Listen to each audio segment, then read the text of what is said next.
हर Karbala के बाद ইসলাম জিন্দা होता है। প্রতিটা আত্মত্যাগের পরেই ইসলাম জিন্দা হয়। এখানে কারবালা দ্বারা বোঝানো হয়েছে আত্মত্যাগ, মজলুমদের আর্তনাদ, আর ইসলামের বিজয় দ্বারা বোঝানো হয়েছে সত্যের জয়, ন্যায়ের ইনসাফের জয়। পৃথিবীতে যুগে যুগে কারবালা ঘটতেছে এবং সেই কারবালায় মজলুমদের বিজয় হচ্ছে। এভাবেই কিয়ামত পর্যন্ত চলতে থাকবে। কোনো জালেমের জুলুমই চিরস্থায়ী না। প্রত্যেকটা সমস্যারই এন্ড অফ ডে আছে, এক সময় সেটা শেষ হয়। এই জালেম ইতিহাস থেকে মুছে যায়, কিন্তু মজলুমরা কিয়ামত পর্যন্ত থেকে যায়। এটাই সুন্নাতুল্লাহ, আল্লাহর সুন্নত, আল্লাহর নিয়ম, আল্লাহর বিধান। বাংলাদেশেও যুগে যুগে কারবালা ঘটছে এবং মজলুমরা বিজয়ী হয়েছে। 24-এর আন্দোলনে জালেম কখনোই কল্পনা করে নাই তাদের বিদায় কিভাবে ঘটবে, কিন্তু এই 24-এর কারবালাতেও মুসলিমদের বিজয় হয়েছে আলহামদুলিল্লাহ। ফিলিস্তিনে আমাদের যে সমস্ত মুসলিম ভাইয়েরা আত্মত্যাগ দিচ্ছেন, নিজের জীবন কুরবান করতেছেন, শুধুমাত্র এই জীবন কুরবান করাটাই একটা অভিশাপ হয়ে ফিরে আসবে ইসরায়েলিদের প্রতি।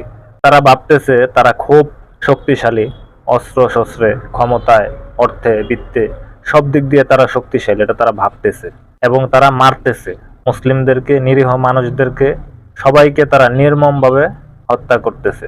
তাদের এই চিন্তা চেতনা, তাদের এই শক্তিশালী মনোভাব ধুলোয় মিশে যাবে একদিন। এগুলো টিকবে না, কিছুই টিকবে না। এটার একমাত্র কারণ মানুষের আত্মত্যাগ। একজন মানুষের জীবন কোনোদিনও আল্লাহ তাআলা বৃথা রাখেন নাই।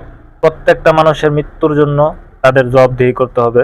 পরকালে তো আল্লাহর আদালত আছেই, এই দুনিয়াতেই তারা এর শাস্তি ভোগ করবে এবং এই জুলুমের ফল যে কত ভয়ানক এটা তারা অচিরেই টের পাবে।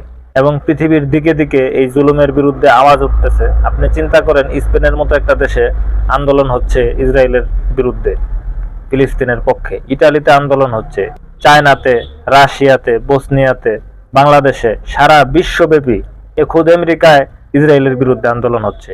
এগুলো হচ্ছে মজলুমদের রক্তের হিসাব। ইনশাল্লাহ অচিরেই এই সন্ত্রাসী রাষ্ট্র ইসরায়েলের পতন হবে ইনশাল্লাহ। হয়তো আমরা দেখেও যেতে পারবো। আল্লাহ তাআলা এই সমস্ত মারাত্মক বর্বর জুলুমদের, জালেমদের পরিণতি দুনিয়াতেই দেখা দেয়। সবার পরিণতির জন্য আল্লাহ পরকাল পর্যন্ত অপেক্ষা করে না। আমরাও অপেক্ষায় আছি। আল্লাহ তাআলা এই মাজলুমদের সুদিন ফিরায় দেখ এবং এই জালেমদের দুর্দিন আমাদের চোখের সামনে ঘটাক, আমরা দেখার অপেক্ষায়।